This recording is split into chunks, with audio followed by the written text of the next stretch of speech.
Finance రంగంలోకి రావాలన్న ఆలోచన ఎలా కలిగింది? అసలు ఎందుకు కలిగింది? స్క్రాచ్ నుంచి బిల్డ్ చేయడం అనేది ఒక సాటిస్ఫాక్షన్. చాలా మంది ఎంప్లాయ్మెంట్స్ కూడా మేము క్రియేట్ చేసాం. I think we have more than 250+ team across all the locations. అవి కాకుండా కూడా చాలామంది పార్ట్నర్స్ మాతో అసోసియేట్ అయి ఉన్నారు. ఒక బిజినెస్ స్టార్ట్ అయింది లేదా ఒక పర్సన్ మనతో కనెక్ట్ అయ్యారు అంటే it's like I call it as a life long relationship. Finance రంగంలో ప్రస్తుతం ఉన్నటువంటి సవాళ్లు ఏ విధంగా ఉంటున్నాయి? ఒకవేళ వాటిని ఎలా ఎదుర్కోవాలి? సో మన హెల్త్ ప్రాబ్లం ఉంటే ఇమ్మీడియట్గా we will be visiting doctors. In the same way when we have some problem, most of the clients take their own decisions. They don't consult, they don't take advice. So that should not happen. అంటే loans తీసుకునేటప్పుడు people చేసేటటువంటి అతి పెద్ద తప్పు ఏంటి అంటే ఏం చెప్తారు? లైక్ ఫోర్క్లోజర్ ఛార్జెస్ అనుకోండి, లేకపోతే ప్రాసెసింగ్ ఫీ అనుకోండి, ఇన్సూరెన్స్ ఛార్జెస్ అనుకోండి, ప్లస్ అది కాకుండా కూడా ఇంకా ఏమైనా ఫ్యూచర్లో ఇంకేమైనా హిడెన్ ఛార్జెస్ ఏమైనా ఉన్నాయా, అది ఫ్లోటింగా, డిమినిషింగా, ఇవన్నీ కూడా చూసుకుంటే then it is going to be very very easy, right? Because loan అనేది మీ అసెట్స్ క్రియేట్ చేయాలండి. ఈరోజు ఇప్పుడు కూడా నేను ఒక మాట చెప్తున్నానండి, చాలామంది క్రెడిట్ కార్డ్ ఇంట్రెస్ట్ రేట్ ఏంటో చాలామందికి తెలియదు. కానీ క్రెడిట్ కార్డ్ అందరి దగ్గర ఉంటుంది, అందరూ వాడేస్తారు. ఈరోజు బ్యాంక్కి హయ్యెస్ట్ రెవెన్యూ ప్రోడక్ట్ ఏమైనా ఉంది అంటే క్రెడిట్ కార్డ్స్. చాలామంది ఇబ్బంది పడి చాలామంది ట్రబుల్లోకి రావడానికి కారణం కూడా క్రెడిట్ కార్డే. అసలు అంటే ఈ తెలియని యాప్స్ నుంచి మనం లోన్ తీసుకోవడం వల్ల వచ్చే ప్రమాదాలు అసలు ఏ విధంగా ఉంటాయి చెప్పండి? అంటే ఒక ఇన్స్టాగ్రామ్ లేకపోతే యూట్యూబ్ చూసినంత ఈజీ అయితే కాదు ఫైనాన్స్ అనేది. కొద్దిగా టైం ఇవ్వాలి, మీరు నేర్చుకోవాలి. What is right, what is wrong అనేది కూడా మీరు నేర్చుకోగలిగితే అది definite it's going to be very very pleasant right. సరే, అట్లానే అంటే ఈఎంఐ ఆప్షన్స్ చూసుకుంటే కనుక మనకి ఫాస్ట్గా అయిపోవాలి అనుకున్నప్పుడు అది ఎక్కువ అమౌంట్ పెట్టుకుంటాం. కొన్ని ఈఎంఐస్ మనం చూసుకుంటే తక్కువ ఈఎంఐతో చేయడం వల్ల వీళ్ళకి ఫైనాన్షియల్గా ఏంటంటే ట్రాప్లో ఏమైనా పడే అవకాశం ఉంటుంది. సరే, ఇండియా లాంటి కంట్రీలో డెఫినెట్గా ఎంత ఇన్ఫర్మేషన్ ఉన్నా కూడా తక్కువే. కాన్స్టెంట్గా అప్గ్రేడ్ చేసుకుంటూ వెళ్ళాలి. ఈరోజు పెద్ద పెద్ద ఎంటర్ప్రెన్యూర్స్ బిజినెస్ని బిల్డ్ చేశారు అంటే వాళ్ళ నాలెడ్జ్ లెవెల్స్ని అప్గ్రేడ్ చేసుకుంటూ రైట్ పీపుల్తో రిలేషన్షిప్స్ బిల్డ్ చేసుకుంటూ ముందుకు వెళ్ళారు తప్ప వాళ్ళంతటా వాళ్ళు ఎలోన్గా చేసింది ఏం లేదు.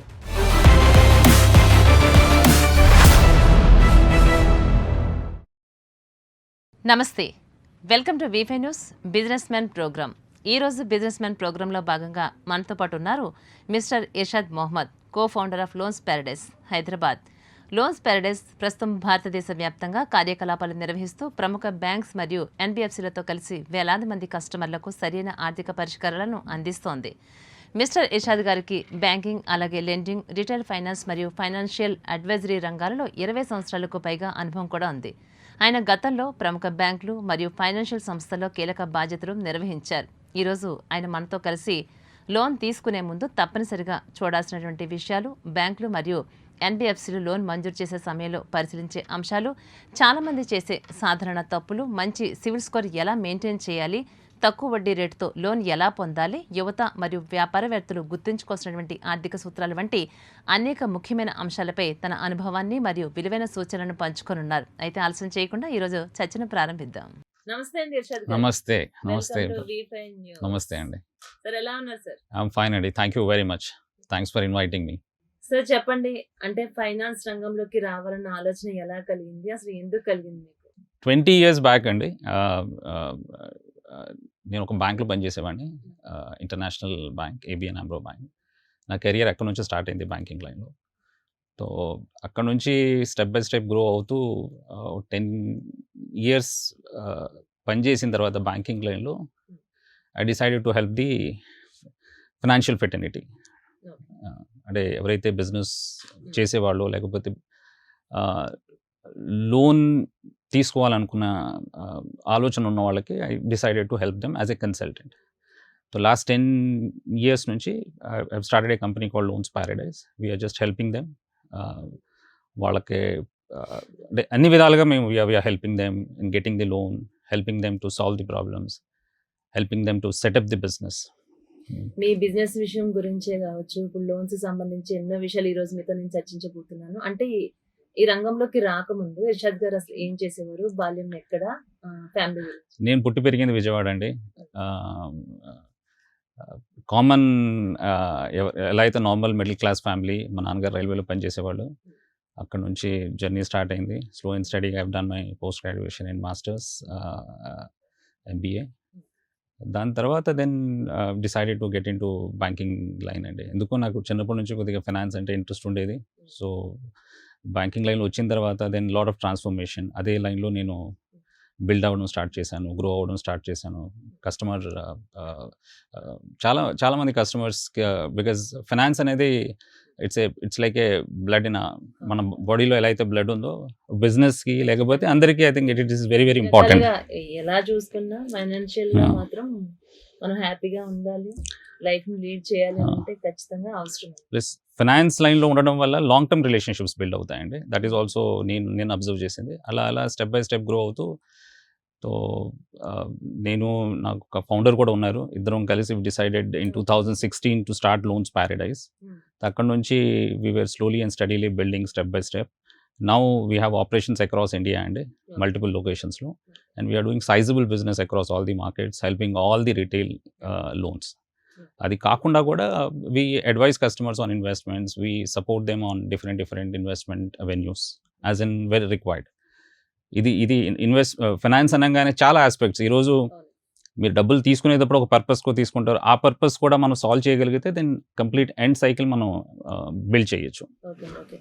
అంటే మీకు ఇప్పుడు చాలా హ్యాపీగా అనిపిస్తుందా? ఏమైతే అనుకున్నానో ఆ రంగంలో నేను సక్సెస్ కాగలిగాను అన్నప్పుడు మీ ఫీలింగ్ ఎలా అనిపిస్తుంది? చాలా హ్యాపీగా ఉంటుందండి. అంటే అన్డౌటెడ్లీ ఈ లైన్లో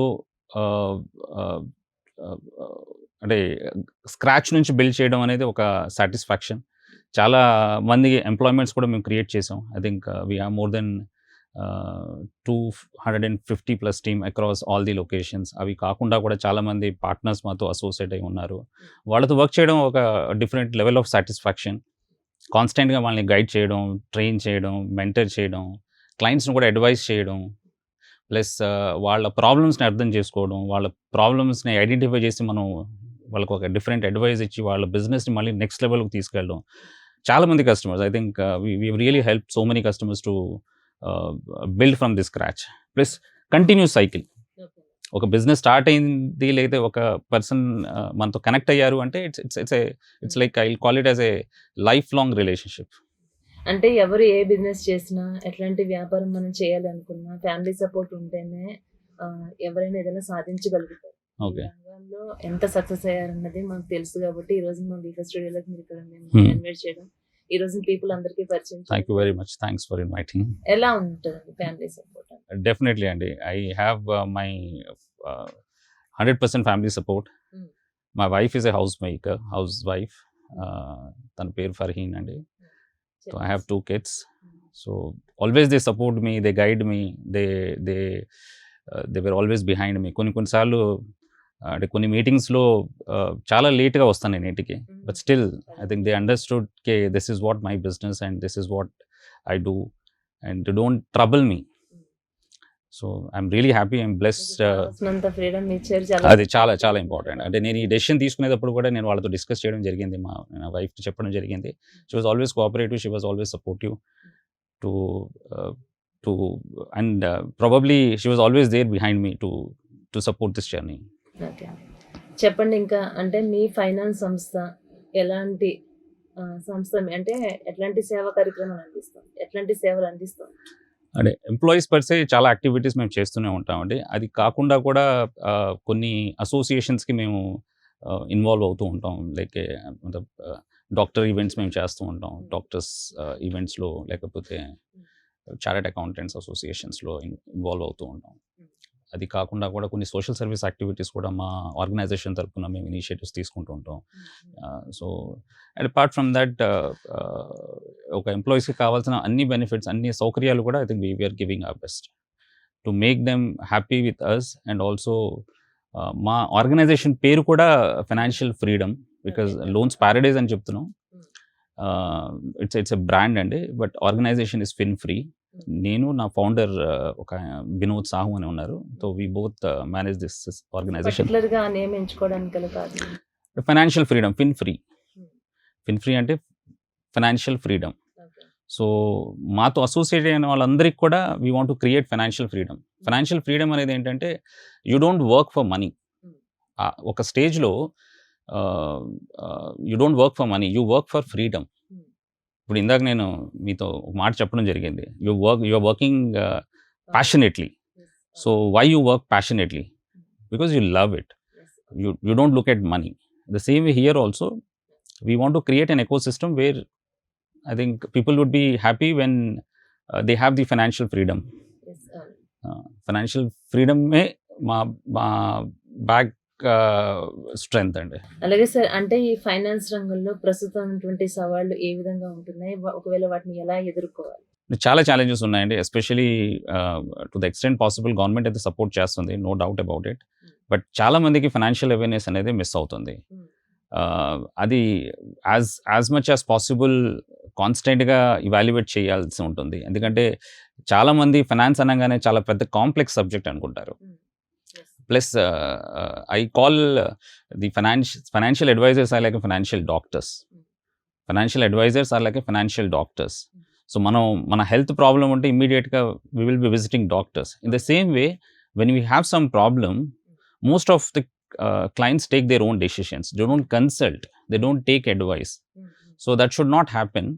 And definitely India is a growing economy andi, and కొద్దిగా మనం అవేర్నెస్, కొద్దిగా ఎంగేజ్మెంట్ చేసుకుంటే కస్టమర్ కూడా, then definitely this is one such booming market. And lot of opportunities ఉన్నాయి. చాలా మందికి ఆపర్చునిటీస్ గురించి తెలియదు, ఎస్పెషల్లీ బ్యాంకింగ్ లైన్లో అండ్ ఫైనాన్స్ లైన్లో కంఫర్టబుల్గా వితౌట్ కొలాటరల్ కూడా మీరు లోన్ తీసుకోవచ్చు. అండ్ మీరు మీ క్రెడిట్ హిస్టరీని బిల్డ్ చేసుకోవచ్చు, మీ బిజినెస్ని మల్టీఫోల్డ్లో గ్రో చేయొచ్చు. కానీ ఆ అవేర్నెస్ లేక చాలామంది యూస్ చేసుకోలేకపోతున్నారు. అడ్వైస్ కూడా తీసుకోవడానికి ఇబ్బందిగా పడుతుంటారు. బ్యాంకులతో పోలిస్తే కనుక ఈ ఫైనాన్షియల్ వీటి ప్రత్యేకత ఏంటి అంటే ఏం చెప్తారు? బ్యాంక్స్తో కంపేర్ చేసుకుంటే మేము కూడా బ్యాంక్స్తోనే వర్క్ చేస్తూ ఉంటామండి. We are also like an consultant for banks and NBFC. అంటే బ్యాంక్ అండ్ ఎన్బిఎఫ్సిస్లో కొద్దిగా తేడాలు ఉంటాయండి, అంటే కాస్ట్ ఆఫ్ ఫండ్స్ ప్రకారంగా. అండ్ తేడా అంటే రేట్ ఆఫ్ ఇంట్రెస్ట్, కొన్ని టర్మ్స్ అండ్ కండిషన్స్లో డిఫరెన్సెస్ ఉంటాయి. అవి క్లయింట్ ప్రాపర్గా అర్థం చేసుకుని ఆయన రిక్వైర్మెంట్ బట్టి ఆయన ముందుకెళ్తే that definitely it's a good opportunity. ఇది రైటా రాంగ్ అనేది it depends on the situation. ఆ సిచ్యువేషన్ బట్టి చేంజెస్ వస్తూ ఉంటాయి. అంటే లోన్స్ తీసుకునేటప్పుడు పీపుల్ చేసేటటువంటి అతి పెద్ద తప్పు ఏంటి అంటే ఏం చెప్తారు? చాలామంది నేను అబ్జర్వ్ చేసింది ఏంటంటే చాలామంది బిహైండ్ ది లైన్స్ చాలామంది చూడరండి. ఇప్పుడు అవసరం ఉంటే ఇమీడియట్గా జంప్ చేయడం జరుగుతుంది. లోన్ అవసరం ఉంది కాబట్టి ఇమీడియట్గా వెళ్ళిపోతూ ఉంటారు. ఈఎంఐని చాలామంది ఎక్కువ ఈఎంఐ వైపే చూస్తారు. ఈఎంఐ ఎక్కువ ఉందా తక్కువ ఉందా ఆలోచిస్తూ ఉంటారు. రేట్ ఎక్కువ ఉందా తక్కువ ఉందా ఆ డిస్కషన్స్ అనేవి జరుగుతూ ఉంటాయి జనరల్గా. కానీ అవి కాకుండా కూడా చాలా ఛార్జెస్ బ్యాక్ డ్రాప్లో ఉంటాయి. లైక్ ఫోర్క్లోజర్ ఛార్జెస్ అనుకోండి, లేకపోతే ప్రాసెసింగ్ ఫీ అనుకోండి, ఇన్సూరెన్స్ ఛార్జెస్ అనుకోండి. ప్లస్ అది కాకుండా కూడా ఇంకా ఏమైనా ఫ్యూచర్లో ఇంకేమైనా హిడెన్ ఛార్జెస్ ఏమైనా ఉన్నాయా, అది ఫ్లోటింగా డిమినిషింగా, ఇవన్నీ కూడా చూసుకుంటే then it is going to be very very easy right. Because loan అనేది మీ అసెట్స్ క్రియేట్ చేయాలండి. మీ హెల్త్కి ప్రాబ్లం క్రియేట్ చేయకూడదు. ఈ మధ్యన జనాలు చాలా మంది చేసే తప్పు కూడా అదే. ఇట్లాంటివన్నీ చూస్తున్నాం కదా, చాలా మంది వాటి వల్ల మంచి జరుగుతుందా అనే దానికంటే కూడా ఇటు చెడు ఎక్కువవుతుందా మంచి జరుగుతుందా అనేది అయితే అర్థం కావట్లేదు. ఎందుకు తీసుకుంటారు? వాళ్ళతో కాలేనప్పుడు తీసుకోవడం చాలా ఇబ్బందికరం కదా, అది ఆలోచించుకోకుండా. రీసెంట్ గా కూడా ఒకటి చూసాను, మొత్తం ఒక అబ్బాయి అట్లనే సూసైడ్ చేసుకుని మొత్తం బిల్డింగ్ పై నుంచి దూకి చనిపోయారు. కేవలం ఈ లోన్స్ వల్ల చనిపోయారు అంటారు. ఇట్లాంటి వాళ్ళకి ఏం చెప్తారు? చాలామంది తెలుసో తెలియకో లోన్ యాప్స్ బారిన పడుతున్నారండి. అంటే డిజిటల్ రెవల్యూషన్ వచ్చేసింది. అన్నీ everything is available on mobile which is good. I'm not denying అండి. కానీ మీకు తెలుసో తెలియకో ఏదో యాప్ డౌన్లోడ్ చేసేసుకొని అదే బ్యాంక్ లేదా ఎన్బిఎఫ్సిస్ లేదా ఆర్బీఐతో రిజిస్టర్ కాని సంస్థ నుంచి మీరు లోన్ తీసుకుని తర్వాత ఆ మీ డేటా మీరు అక్కడ షేర్ చేసేస్తారు. తర్వాత మళ్ళీ ఆ రేట్ ఆఫ్ ఇంట్రెస్ట్ లేకపోతే they are so many hidden charges. ఇందాక నేను ఛార్జెస్ గురించి చెప్పడం జరిగింది. ఆ ఛార్జెస్తో ఇబ్బంది పడతారు. ఈరోజు ఇప్పుడు కూడా నేను ఒక మాట చెప్తున్నానండి. చాలామంది క్రెడిట్ కార్డ్ ఇంట్రెస్ట్ రేట్ ఏంటో చాలా మందికి తెలియదు. కానీ క్రెడిట్ కార్డ్ అందరి దగ్గర ఉంటుంది, అందరూ వాడేస్తారు. ఈరోజు బ్యాంక్ కి హైయెస్ట్ రెవెన్యూ ప్రోడక్ట్ ఏమైనా ఉంది అంటే క్రెడిట్ కార్డ్సే. చాలామంది ఇబ్బంది పడి చాలామంది ట్రబుల్లోకి రావడానికి కారణం కూడా క్రెడిట్ కార్డే. అసలు అంటే ఈ తెలియని యాప్స్ నుంచి మనం లోన్ తీసుకోవడం వల్ల వచ్చే ప్రమాదాలు అసలు ఏ విధంగా ఉంటాయి చెప్పండి సార్. అంటే ఇప్పుడు మన మీడియా కూడా చాలాసార్లు వచ్చింది. అంటే ఆన్లైన్ అప్లికేషన్స్లో మీ రిజిస్టర్ చేసే ముందు మీ మొబైల్లో ఉన్న ఇన్ఫర్మేషన్ అంతా వాళ్ళు షేర్ చేసేస్తున్నారు. అన్నీ మీ కాంటాక్ట్స్ అలో చేయడం లేకపోతే మీ మీడియాలో మీ ఫోటోగ్రాఫ్స్ షేర్ చేయడం, సో ఇవన్నీ ఆటోమేటిక్గా వాళ్ళ దగ్గర డేటాబేస్లో వెళ్ళిపోవడం జరిగింది. దాని తర్వాత he can play with you. Even మీరు కాంటాక్ట్లో రాకపోవడం లేకపోతే మీరు ఈఎంఐ మిస్ చేసినా కూడా ఇమీడియట్గా వాళ్ళు they can go back to your contact, they can trouble your contact or they can go to your gallery. Photos ఎలాగో వాళ్ళ దగ్గర ఉన్నాయి. సో ఏదో ఒక 4-5 ఫొటోస్ని మార్ఫింగ్ చేయడం ఇవన్నీ జరుగుతున్నాయి. అంటే మన కళ్ళ ముందు మనం చూస్తున్నాం. దీనివల్ల ఏంటంటే అందరూ స్ట్రెస్లోకి వచ్చేస్తారు, ఇబ్బంది పడుతూ ఉంటారు. మీ పర్సనల్ ఇన్ఫర్మేషన్ మీరు తెలుసో తెలియకో షేర్ చేయడం జరిగింది. దీనివల్ల డెఫినెట్గా ఇబ్బందులు వస్తున్నాయి. అంటే దీనికి ఒకే ఒక సొల్యూషన్ ఏంటంటే you have to be very very careful. I told you have to have some financial awareness as well. అంటే ఒక ఇన్స్టాగ్రామ్ లేకపోతే యూట్యూబ్ చూసినంత ఈజీ అయితే కాదు ఫైనాన్స్ అనేది. కొద్దిగా టైం ఇవ్వాలి, మీరు నేర్చుకోవాలి. What is right what is wrong అనేది కూడా మీరు నేర్చుకోగలిగితే and definite it's going to be very very pleasant right. సరే అట్లానే అంటే ఈఎంఐ ఆప్షన్స్ చూసుకుంటే కనుక మనకి ఫాస్ట్గా అయిపోవాలి అనుకున్నప్పుడు అది ఎక్కువ అమౌంట్ పెట్టుకుంటారు. కొన్ని ఈఎంఐస్ మనం చూసుకుంటే తక్కువ ఈఎంఐతో చేయడం వల్ల వీళ్ళకి ఫైనాన్షియల్గా ఏమంటే ట్రాప్లో ఏమైనా పడే అవకాశం ఉంటుంది. అది ఏమైనా ప్రాబ్లం?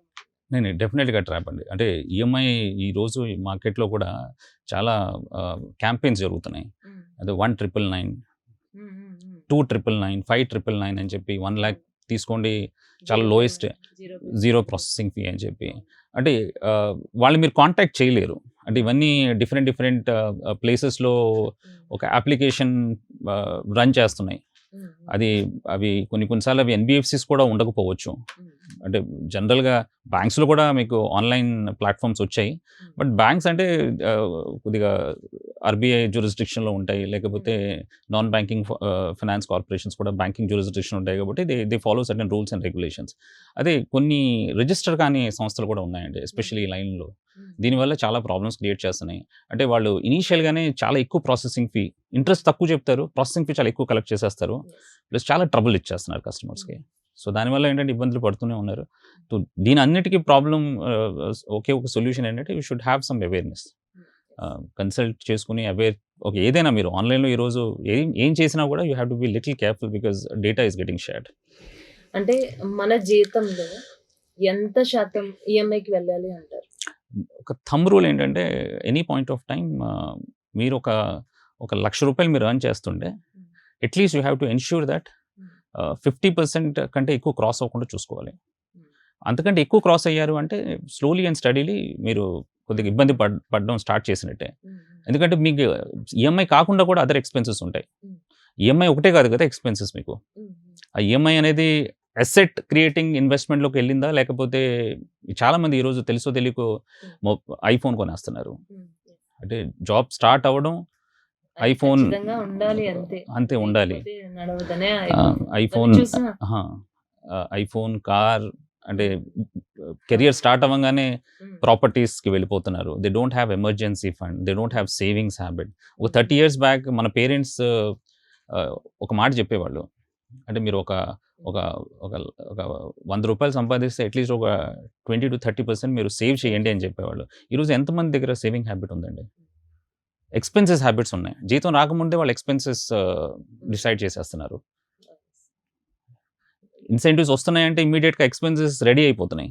దీనివల్ల I think people are getting in to debt trap. People are making they life uncomfortable. They will be having a sleepless nights. అంటే యువత ఎక్కువ శాతంగా ఈ డెబిట్ ట్రాప్ లో ఎందుకు పడుతున్నారంటే దానికి పర్టికులర్ గా ఏమైనా కారణం చెప్పగలుగుతారా? వాళ్ళకు ఉన్నటువంటి ఇట్లా ఏదైతే ఐఫోన్స్ కానీ కార్లు కానీ వీటి విషయంలోనే ఇలాంటి లగ్జరీ లైఫ్ ఎదుటి వాళ్ళని చూసి అంటే మనం కూడా అలా ఉండాలి. సోషల్ మీడియా అండి, సోషల్ మీడియా ఇన్ఫ్లుయెన్స్ అయిపోతున్నారు. అంటే మనం తెలుసో తెలియకో యంగర్ క్రౌడ్ అనేది బాగా తొందరగా ఇన్ఫ్లుయెన్స్ అవుతున్నారు. They are getting in to social media attractions. అంటే we have not seen their lifes. ఇప్పుడు ఎవరైతే మనల్ని ఇన్ఫ్లుయెన్స్ చేస్తున్నారో వాళ్ళ లైఫ్ స్టైల్, వాళ్ళ ఇన్కమ్ లెవెల్స్ మనకు తెలియదు. కానీ వాళ్ళు BMW యూస్ చేస్తే ఆయనలా మనం రిపీట్ చేయగలం అనుకుంటున్నాం. కానీ దిస్ ఈస్ అగైన్ ఇంపాక్టింగ్. దీనివల్ల ఏంటంటే వాళ్ళ ఎక్స్పెన్సెస్ పెంచుకుంటున్నారు, ఇబ్బంది పడుతున్నారు. Then I have seen so many people got into trouble. కొన్ని ఎగ్జాంపుల్స్ నేను చెప్తాను. నేను కూడా షాక్ అయిపోయాను. శాలరీ అంటే ఇవన్నీ తక్కువ శాలరీస్ ఉన్న వాళ్ళు చేసే తప్పులు కావండి. High salary, high paying jobs, మంచి పొజిషన్స్లో ఉన్న వాళ్ళు కూడా ఇలాంటి ట్రాప్లో పడి చాలా సఫోకేట్ అవుతున్నారు. 3 lakh రూపీస్ శాలరీస్ ఉన్న వాళ్ళకి 5 lakhs ఈఎంఐస్ ఉన్నాయండి. 3 lakhs శాలరీ ఉంటే 5 lakhs EMI. I think how do you manage your ఒకవేళ సడన్లీ ఆ జాబ్స్ ఏమైనా పోతే ఏంటి పరిస్థితి? చాలా చాలా ఇబ్బంది పడాల్సి ఉంటుంది. డిపెండ్ అయ్యి మనకి 3 lakhs వస్తుందని, 3 lakhs వస్తుందంటే 3 lakhs కంటే ఇంకా ఇంకొక 2 lakhs ఎక్స్ట్రా 5 lakhs లోన్ తీసుకుంటే అసలు వాళ్ళు ఎలా ముందుకు వెళ్దాం అనుకుంటున్నారు? అంటే ఇప్పుడు ఈ లోన్స్ వల్ల మానసిక ఒత్తిడి అయితే చాలా ఉంటుంది. చాలా చాలా అంటే ఫైనాన్షియల్ కండిషన్ ఎలాగో మీ స్పాయిల్ అవుతుంది, ఫ్యామిలీ లైఫ్ కూడా రూయిన్ అవుతుంది.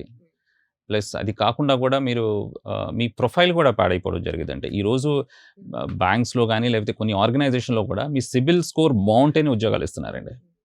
చాలామందికి అది ఈవెన్ చాలా ఇంపార్టెంట్గా ఆలోచించుకోవాల్సిన విషయం. మీ సిబిల్ స్కోర్ బాగాలేకపోతే జాబ్స్ కూడా కొన్ని బ్యాంక్స్, NBFCs లేకపోతే కొన్ని ఇన్స్టిట్యూషన్స్ మీకు జాబ్స్ ఇవ్వడానికి కూడా ముందుకు రావట్లే. ఎందుకంటే దట్ ఈస్ ది బ్యారోమీటర్. అది చాలా ఎంత కేర్ఫుల్గా ఉంటే అంత మంచిది. అలాగే చిన్న చిన్న వ్యాపారాలు చేసే వాళ్ళకి కూడా అంటే ఈ ఫండింగ్ అందించడం ఇలాంటివి చూసుకుంటే అది ఎంతలాంటి సవాల్గా మారుతుంది అంటారు? అంటే ఆపర్చునిటీస్ చాలా ఉన్నాయండి. ఎస్పెషలీ మన చిరు వ్యాపారస్తులు కానీ లేకపోతే SME, MSME సెగ్మెంట్లో చాలామందికి ఏంటంటే ఇవాళకి కూడా ఆ బ్యాంకింగ్ సిస్టమ్ని అర్థం చేసుకోవడం ఇబ్బందిగానే ఉంటుందండి. అంటే ఇప్పుడు GST వచ్చిన తర్వాత లేకపోతే కొన్ని డిమానిటైజేషన్ జరిగిన తర్వాత చాలా చేంజెస్ వచ్చాయి. అందరూ కూడా డిజిటల్ రెవల్యూషన్, డిజిటల్ చేంజెస్ వచ్చేసారు. కానీ ఇప్పుడు కూడా ఇంకా చాలామందికి ఏంటంటే బ్యాంకింగ్ సిస్టంలో దాని ఆపర్చునిటీస్ చాలామందికి తెలియకపోవడం కూడా అదొక చాలా పెద్ద డ్రాబ్యాక్. అంటే చిరు వ్యాపారాలు ఎవరైతే చేసుకుంటూ ఉంటారో అట్లాంటి వాళ్ళకి దీనివల్ల ఉపయోగం ఉంటుందని అనిపిస్తుంది సార్. ఎందువల్ల అంటే ఒకప్పుడు వాళ్ళు అంటే బయట ఇంట్రెస్ట్ తీసుకోవడం 10 రూపీస్ కానీ 20 రూపీస్ కానీ తీసేసుకుని ఆ రోజు బిజినెస్ చేసుకోవడం, అది కంప్లీట్ అయిన తర్వాత విత్ ఇంట్రెస్ట్ తో సహా వాళ్ళకి ఇవ్వడం, ఈ రెగ్యులర్ గా కొన్ని సంవత్సరాల నుంచి మనం చూస్తున్నాం. ఇట్లాంటి వాళ్ళకి ఇది తక్కువ వడ్డీ పడుతుందనే ఉద్దేశంతో దీనివల్ల బెనిఫిట్స్ ఉంటాయంటారా లేకుంటే? బెనిఫిట్స్ ఉన్నాయండి. అంటే వాళ్ళందరినీ కూడా డిజిటల్ ప్లాట్ఫామ్కి తీసుకురావడం వల్ల బ్యాంక్స్ లేకపోతే NBFCs కూడా అసెర్టైన్ చాలా ఈజీ చేసేస్తున్నారు. అంటే వాళ్ళ మంత్లీ ట్రాన్సాక్షన్స్ ఎలా జరుగుతున్నాయి, లేకపోతే వాళ్ళు ఎన్ని పేమెంట్స్ వస్తున్నాయి, ఎక్కడ స్పెండ్ చేస్తున్నారు, వాళ్ళ బిజినెస్ ట్రాన్సాక్షన్స్ ఎలా ఉన్నాయి. ఈరోజు ఇప్పుడు రీసెంట్గా నేను అవుట్ ఆఫ్ కంట్రీ వెళ్ళడం జరిగింది. అంటే I should feel proud that ఇండియాలో ఈ డిజిటల్ వాలెట్ పెనిట్రేషన్ అనేది ఎక్స్ట్రీమ్ ఉంది. అవుట్ సైడ్ ఇండియా కంటే కూడా ఐ థింక్ ఇండియాలో చాలా ఎక్కువ పెనిట్రేషన్ చేసాం, which is a very good sign.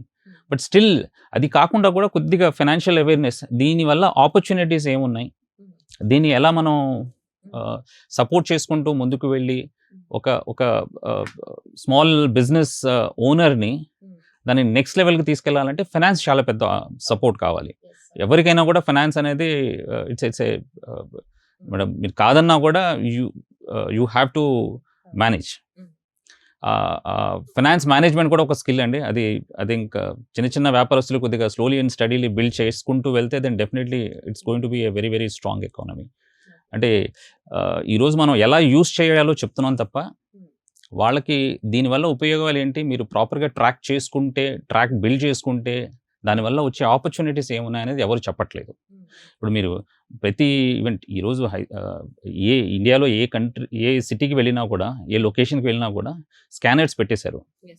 మీరు ఒక ₹50 ₹100 పే చేయాలన్నా కూడా ఇవి స్కానర్ సిస్టమ్స్ వచ్చేసాయి. స్కానర్ సిస్టమ్స్తో మీరు పేమెంట్ చేసేస్తున్నారు.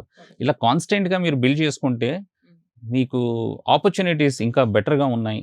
లేకపోతే మీకు లోన్స్ ఈజీగా వస్తాయి. ఆ లోన్స్లో చాలా తక్కువ రేట్ ఆఫ్ ఇంట్రెస్ట్ వల్ల మీకు బెనిఫిట్స్ అవుతాయి. లేకపోతే మీ అప్గ్రేడేషన్కి బెనిఫిట్ అవుతుంది అని చెప్పి ఎవరు ట్రైన్ చేస్తున్నారు? ఎవరు చేయట్లేదు. ఎవరి దగ్గర అంత బ్యాండ్ విత్ కూడా లేదు ప్రాక్టికల్గా మాట్లాడుకుంటే. So everybody is busy in creating their own business. End యూజర్కి how this is going to help అనేది ఎవరు సపోర్ట్ చేయట్లేదు. That has to get.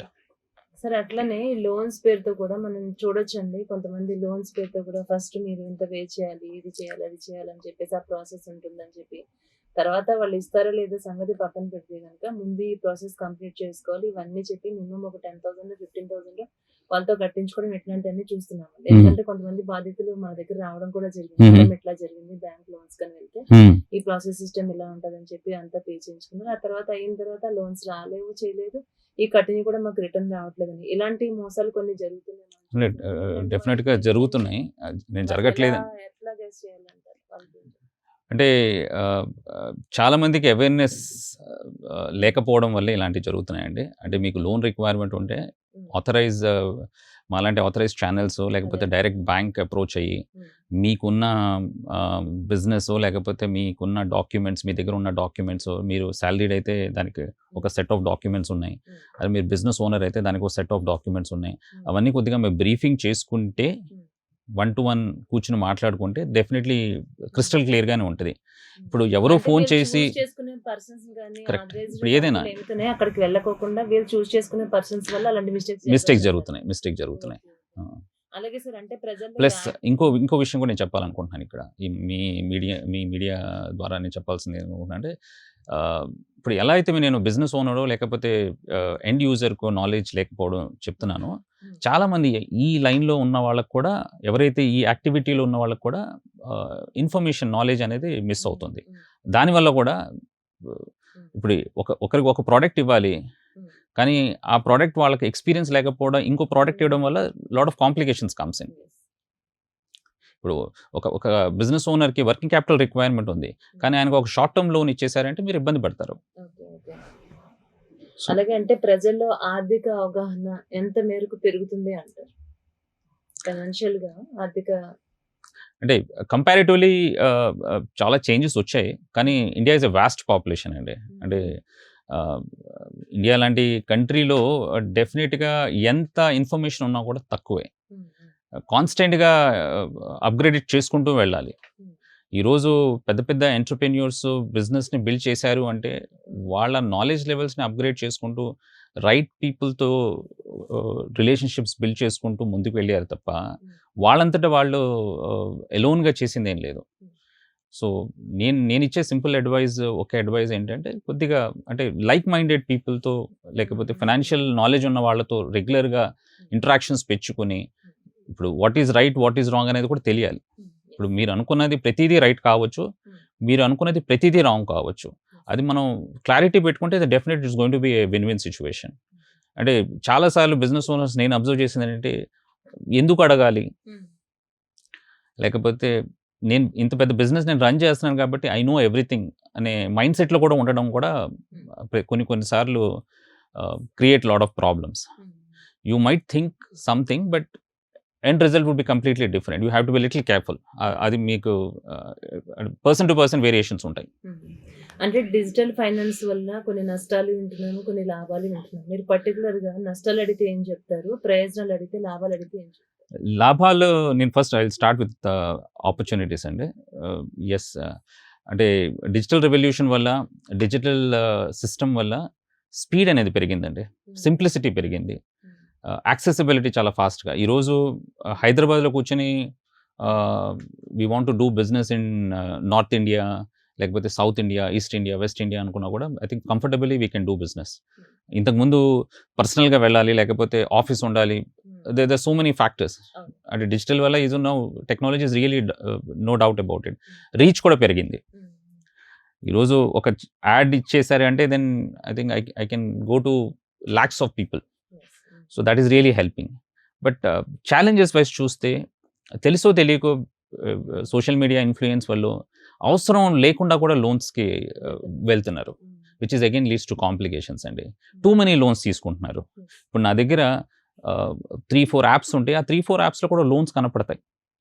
ఇప్పుడు గూగుల్ పేనో లేకపోతే ఫోన్పేనో లేకపోతే ఎయిర్టెల్ యాప్లో అన్నింటిలో లోన్స్ ఉంటాయి. సో నాకు అవసరం ఉంది కదా అని చెప్పి ప్రతి చోట నేను క్లిక్ చేసుకుంటూ వెళ్తే then I will be in trouble.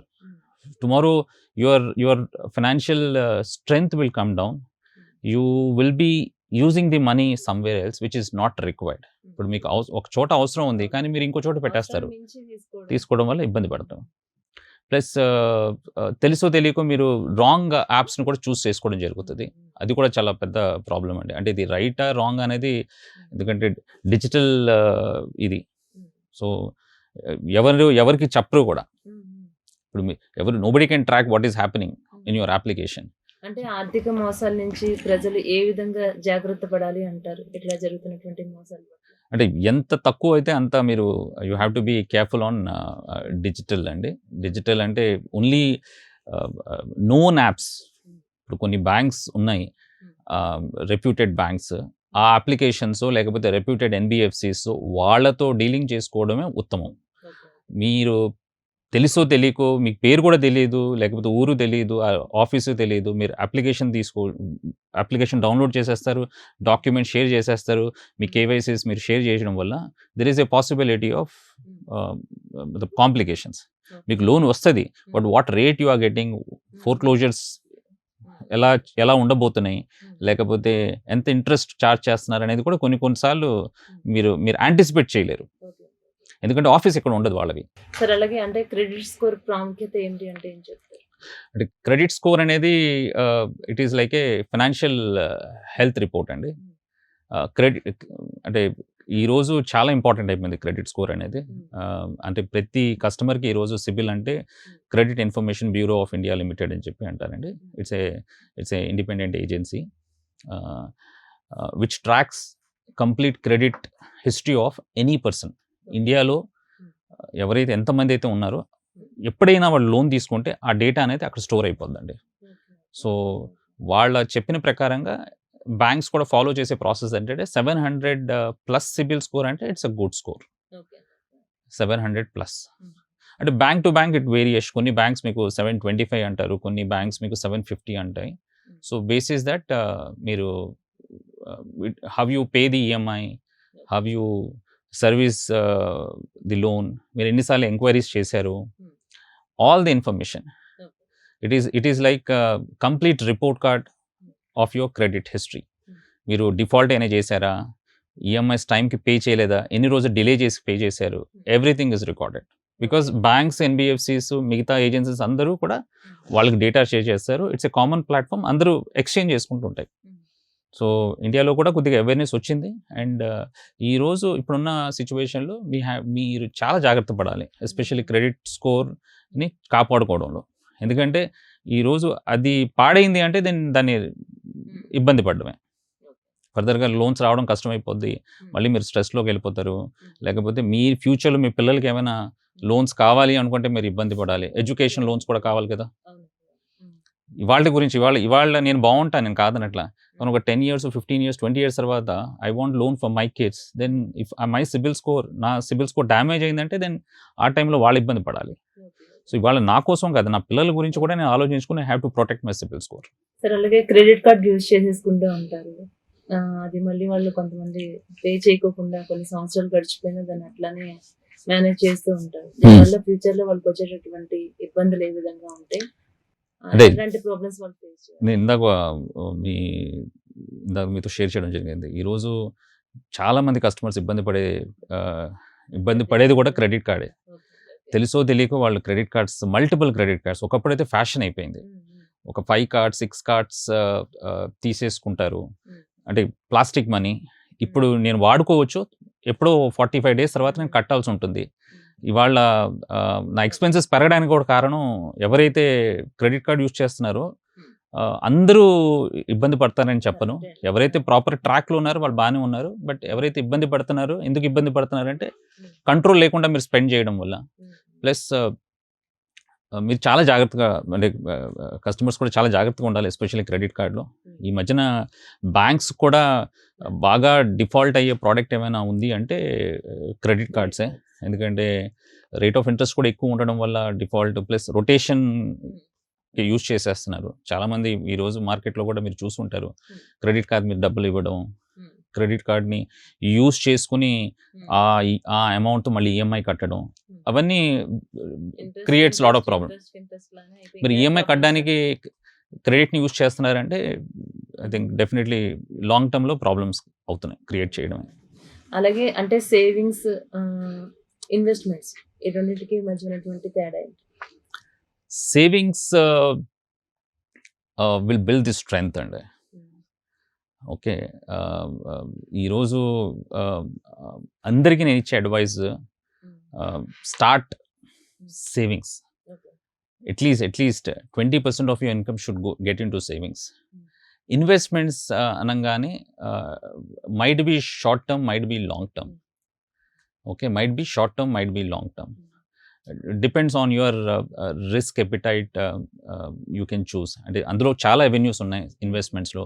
గోల్డ్లో ఇన్వెస్ట్ చేసుకోవచ్చు, లేకపోతే మీరు ప్రాపర్టీలో ఇన్వెస్ట్ చేసుకోవచ్చు, లేకపోతే ఎఫ్డీలో ఇన్వెస్ట్ చేసుకోవచ్చు. Depends on your risk appetite. Or equity market, ఈరోజు ఈక్విటీ మార్కెట్, మ్యూచువల్ ఫండ్స్, ఇవన్నీ డిఫరెంట్ అవెన్యూస్. బట్ సేవింగ్స్ అనేవి నాకేమైనా అవసరం ఉంటే ఇమీడియట్గా నాకు పనికి వచ్చేది సేవింగ్. ఇన్వెస్ట్మెంట్ సమ్ టైమ్స్ కొన్నిసార్లు నేను లిక్విడేట్ కూడా చేయలేను. ఇప్పుడు నేను ప్రాపర్టీని ఇన్వెస్ట్ చేశానండి, కానీ నాకు ఇమ్మీడియట్గా నాకు ఒక 1 monthలో ప్రాపర్టీని డిస్పోజ్ చేయాలని నాకు ఇబ్బంది పడాల్సి ఉంటుంది. సో సేవింగ్స్ అనుకోండి, I can pull back immediately. At least నేను చెప్పేది ఏంటంటే సేవింగ్స్ అంటే కూడా నేను ఒక ఎమర్జెన్సీ ఫండ్ అని చెప్తానండి. ఎనీ పాయింట్ ఆఫ్ టైం ఒక పర్సన్కి ఒక 5 to 6 months మీ ఇన్కమ్లో మీ సేవింగ్స్ అనేది ఉండాల్సిందే. అంటే ఇప్పుడు నేను ఒక 2 లక్షలు ఎర్న్ చేస్తుంటే అట్లీస్ట్ ఒక 8 to 10 lakh rupees నా అకౌంట్లో any point of time, either in the form of FD, it should be there. I can pull back. అది లేదు అంటే ప్రతిసారి నేను లోన్ మీద డిపెండ్ అవ్వలేను కదా. కొన్నిసార్లు లోన్ రావచ్చు, లోన్ రాకపోవచ్చు. కొన్నిసార్లు సిచ్యువేషన్స్ కూడా నాకు పర్మిట్ ఇవ్వకపోవచ్చు. అంటే మనం సంపాదించే సంపాదనలో అది పెద్ద అమౌంట్ అయినా చిన్న అమౌంట్ అయినా ఆ వచ్చిన దాంట్లోనే మనం ఒక ఈఎంఐ కడితే ఎలా అనుకున్నాం అలాగే మనం సేవింగ్స్. ఈ రోజు మీరు 1000 రూపీస్తో కూడా సేవింగ్స్ స్టార్ట్ చేయొచ్చండి, చేయాలి అనుకుంటే. చాలా ఆప్షన్స్ ఉన్నాయి. అంటే ప్రస్తుత మార్కెట్ పరిస్థితిలో కనుక మనం చూసుకుంటే ఈ పెట్టుబడులకు అనుకూలంగా ఉన్నటువంటి రంగాలు ఏమి అంటే ఏం చెప్తారు? ఇన్వెస్ట్మెంట్ చేయాలి అనుకుంటే, ఇన్వెస్ట్మెంట్స్ మీరు చేయాలి అనుకుంటే దెన్ లాట్ ఆఫ్ ఆపర్చునిటీస్ ఉన్నాయండి. ఒకటి నేను అబ్జర్వ్ చేసింది ఎలక్ట్రానిక్, ఎస్పెషల్లీ ఈ బ్యాటరీ ఇండస్ట్రీస్. ఇప్పుడు ఆఫ్ లైట్ మనం చాలా వెహికల్స్ చూస్తున్నాం, ఈ వెహికల్స్. సో దానికి ఛార్జింగ్ పాయింట్స్కి ఒక ఆపర్చునిటీ అనేది, చాలా మ్యాసివ్ ఆపర్చునిటీస్ ఉన్నాయి. ఇప్పుడే ఈ లైన్ పెరుగుతుంది. చాలా అవేర్నెస్ కూడా వస్తుంది. ఇప్పుడు లాస్ట్ 2-3 months నుంచి మనం క్రైసిస్ కూడా చూస్తున్నాం. వార్ క్రైసిస్ వల్ల పెట్రోల్ ఛాలెంజెస్, రేట్స్ పెరగడం. సో దీనివల్ల ఏంటంటే డెఫినెట్లీ ఛార్జింగ్ స్టేషన్స్ అనేవి ఒక పెద్ద ఆపర్చునిటీ అనేది కనిపిస్తుందండి. ప్లస్ డెఫినెట్గా మీరు ఇంకా డిఫరెంట్గా ఆలోచిస్తున్నారు అంటే then health industry is also booming, no doubt about it. Health ఇండస్ట్రీలో కూడా చూడొచ్చు.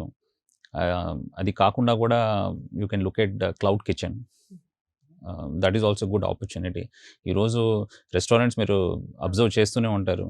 అంటే సాటర్డే సండే వస్తే ఐ థింక్ ప్లస్ ఇంట్లో కూడా కుకింగ్ అనేది చాలా తగ్గిపోయింది. Definitely that is also good opportunity to look at. ఇలా అంటే డెఫినెట్గా మీ ఇంట్రెస్ట్ని బట్టి you can look at the options. Sir మీ అభిప్రాయం ప్రకారం చెప్పండి, అంటే మనం ఒక పెట్టుబడి పెట్టాలి అనుకున్నప్పుడు అది రియల్ ఎస్టేట్లో పెడితే బాగుంటుందా, గోల్డ్లో పెడితే బాగుంటుందా, స్టాక్ మార్కెట్లో పెడితే బాగుంటుందా? మీ అంచనా ప్రకారం ఏదంటే అంటే ఇది రైటా రాంగ్ అని చెప్పనండి. అంటే all these are all different asset classes అండి. అంటే అంతా తీసుకెళ్ళి నేను రియల్ ఎస్టేట్లో పెడతానంటే that is also not good. అంతా తీసుకెళ్ళి నేను గోల్డ్లో పెడతానన్నా that is also not good. అంటే మీ రిస్క్ ఎపిటైట్ని బట్టి మీరు ఒక ₹1,00,000 ఉంటే మీ దగ్గర సేవింగ్స్, ఆ ₹1,00,000 మీరు డైవర్సిఫై చేసుకుంటూ ముందుకెళ్ళడం right proposition. Depends on your requirement. అంతే తప్ప మొత్తం ₹1,00,000 తీసుకెళ్ళి గోల్డ్లో పెడతానన్నా రాంగ్. ₹1,00,000 తీసుకెళ్ళి నేను స్టాక్ మార్కెట్లో పెడతానన్నా that is also not advisable. Depends on your appetite. మీరు డైవర్సిఫై చేయాలి. ఒక 20% ఇక్కడ, 30% అక్కడ, ఒక 40% ఇంకో చోట, ఇంకో 10% ఇంకో చోట, అట్లా డైవర్సిఫై చేసుకుంటే then any point of time మీకు కావాల్సిన విధంగా మీరు యూస్ చేసుకోవచ్చు. అంటే ఒకప్పుడు అలాంటి ఆప్షన్స్ అనేవి లేవు, అవేర్నెస్ కూడా లేదు. ఇప్పుడు everything is available now. Sitting at home you can look at lot of options.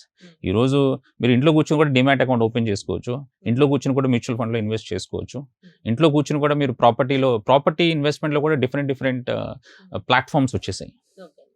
అంటే ప్రాపర్టీ అంటే ఈరోజు మనకు ప్రాపర్టీ కొనాలి అంటేనే మనం ఒక ఇన్వెస్ట్మెంట్లా ఆలోచిస్తాం.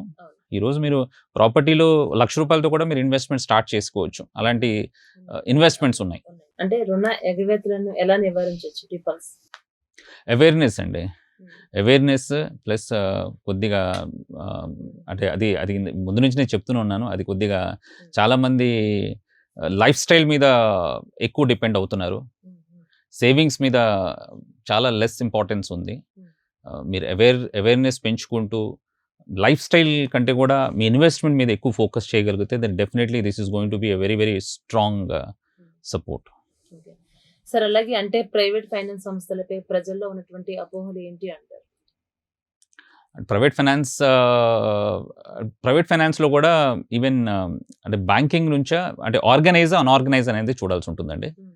ప్రైవేట్ ఫైనాన్స్ అంటే అదొక పెద్ద టర్మ్ అండి, మైక్రో టర్మ్. అది ఆర్గనైజా అన్ఆర్గనైజా?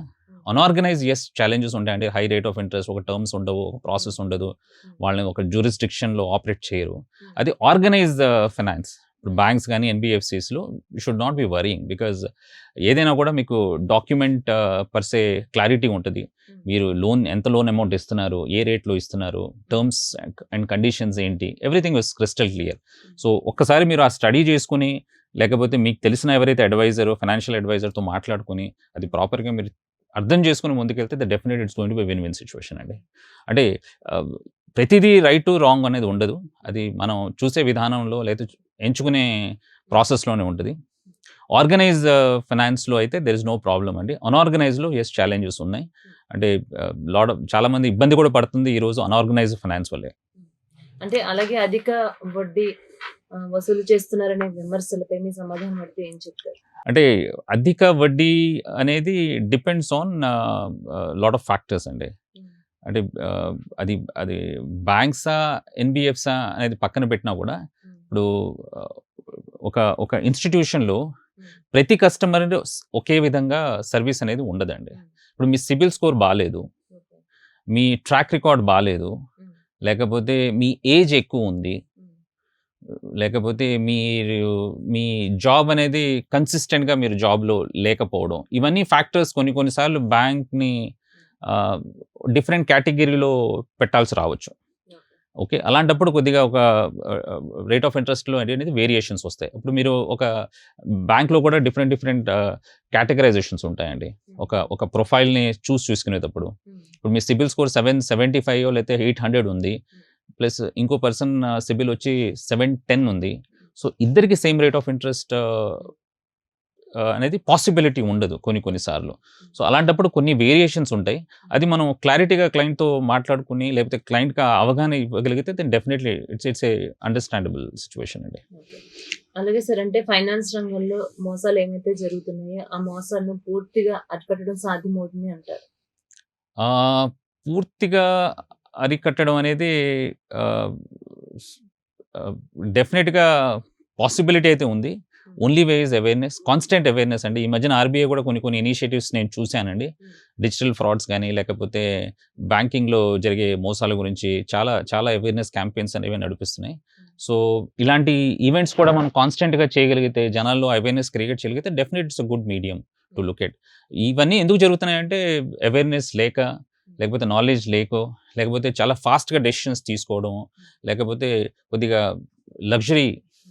ఈరోజు నిజంగా 10 సెకండ్స్లో కూడా లోన్ ఇచ్చే ప్లాట్ఫామ్స్ ఉన్నాయండి. 10 సెకండ్స్. సో అంత అవసరం కూడా లేదు అంట నేను. అంటే డెఫినెట్గా అదొక ఆప్షన్ ఉంది, కానీ మీరు అంటే దేనికి యూజ్ చేస్తున్నారు అంత అవసరం ఏం వచ్చింది? 10 సెకండ్స్లో మీకు ఉంది కదా అని చెప్పి మీరు యూజ్ చేసుకుని, లేకపోతే మీరు ఎక్స్ట్రా అన్నెసెసరీ ఎక్స్పెన్సెస్లో వెళ్తే ఇబ్బంది పడాల్సి ఉంటుంది. So awareness. సార్ ఫైనల్ గా చెప్పండి, అంటే భవిష్యత్తులో ఫైనాన్స్ రంగంలో అతి పెద్ద మార్పు ఏం ఉండబోతుంది? డిజిటల్ రెవల్యూషన్ అండి. Digital is going to be lot of changes are coming. నేను 10 years బ్యాక్ తో కంపేర్ చేసుకుంటే చాలా చేంజెస్ వచ్చాయి. స్పీడ్ పెరిగింది, రీచ్ పెరిగింది, అండ్ కస్టమర్లో కూడా అవేర్నెస్ పెరిగింది. అందరూ అవేర్ అవుతున్నారా అంటే తెలుసో తెలియకో ఇబ్బందులు కూడా పడేవాళ్ళు కూడా ఉన్నారు, నేను కాదనట్లేదు. ప్రతి కాయిన్ కూడా 2 sides ఉన్నట్టు ఈ లైన్లో కూడా ప్రోస్ కాన్స్ ఉన్నాయి. సో కొద్దిగా జాగ్రత్తగా బిల్డ్ చేసుకుంటూ వెళ్ళి సపోర్ట్ తీసుకుంటే that definitely this industry is going to B flourish అండి. సార్ ఇంకా ర్యాపిడ్ ఫైర్ క్వశ్చన్స్ అండి. Thank you. డబ్బు లేదా పేరు? పేరు చాలా ఇంపార్టెంట్ అండి.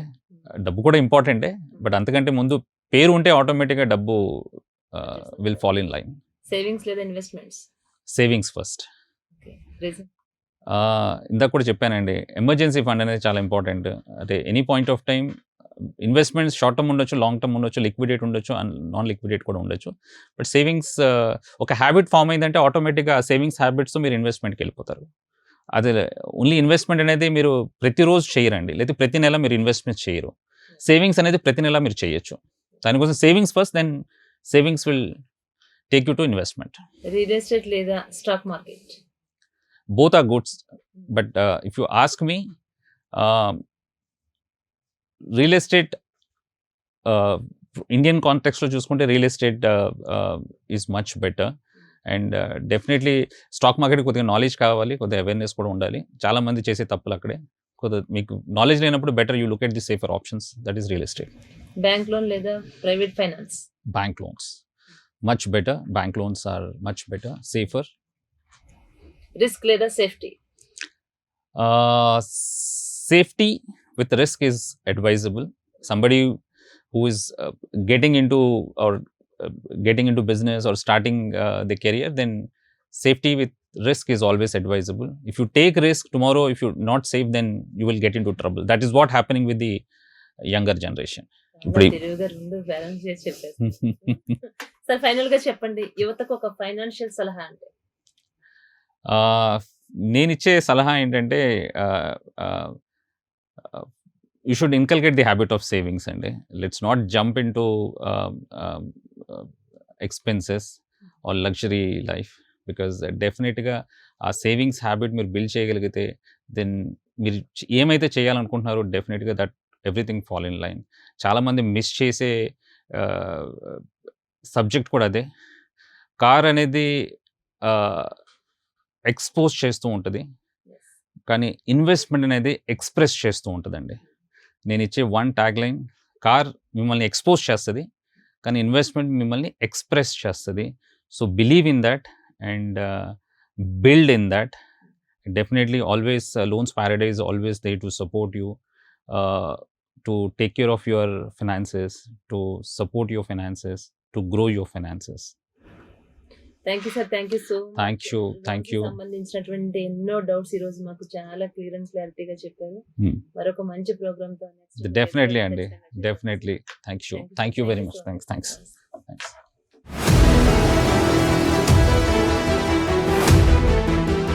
ఫైనాన్స్ రంగంలోకి రావాలన్న ఆలోచన ఎలా కలిగింది, అసలు ఎందుకు కలిగింది? స్క్రాచ్ నుంచి బిల్డ్ చేయడం అనేది ఒక సాటిస్ఫాక్షన్.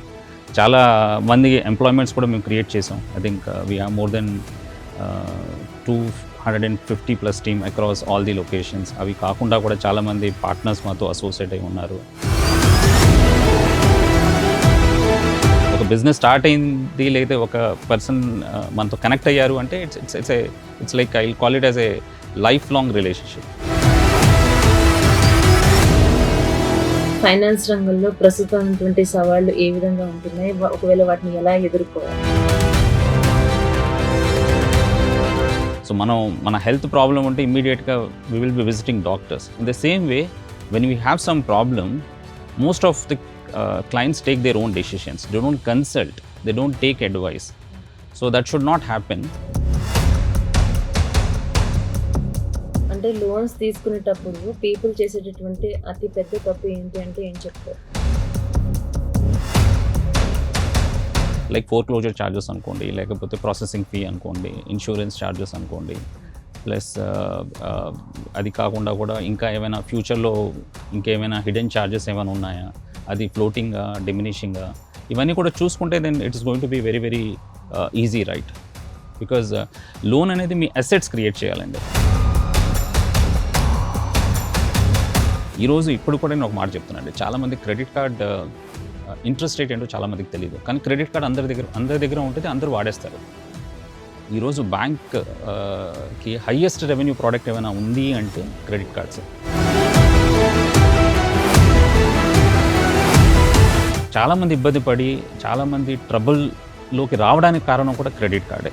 అసలు అంటే ఈ తెలియని యాప్స్ నుంచి మనం లోన్ తీసుకోవడం వల్ల వచ్చే ప్రమాదాలు అసలు ఏ విధంగా ఉంటాయి చెప్పండి సార్. అంటే ఒక ఇన్స్టాగ్రామ్ లేకపోతే యూట్యూబ్ చూసినంత ఈజీ అయితే కాదు ఫైనాన్స్ అనేది. కొద్దిగా టైం ఇవ్వాలి, మీరు నేర్చుకోవాలి.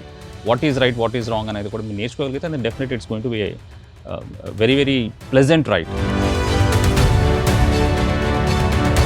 సరే అట్లానే అంటే ఈఎంఐ ఆప్షన్స్ చూసుకుంటే కనుక మనకి ఫాస్ట్గా అయిపోవాలి అనుకున్నప్పుడు అది ఎక్కువ అమౌంట్ పెట్టుకుంటాం. కొన్ని ఈఎంఐస్ మనం చూసుకుందంటే తక్కువ ఈఎంఐతో చేయడం వల్ల వీళ్ళకి ఫైనాన్షియల్గా అంటే ట్రాప్లో ఏమైనా పడే అవకాశం ఉంటుంది. అది ఎన్నట్టు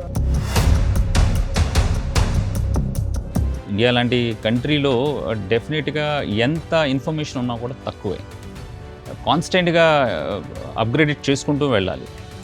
ఈరోజు పెద్ద పెద్ద ఎంటర్ప్రెన్యూర్స్ బిజినెస్ని బిల్డ్ చేశారు అంటే వాళ్ళ నాలెడ్జ్ లెవెల్స్ని అప్గ్రేడ్ చేసుకుంటూ రైట్ పీపుల్తో రిలేషన్షిప్స్ బిల్డ్ చేసుకుంటూ ముందుకు వెళ్ళారు తప్ప వాళ్ళంతటా వాళ్ళు ఎలోన్గా చేసింది ఏం లేదు.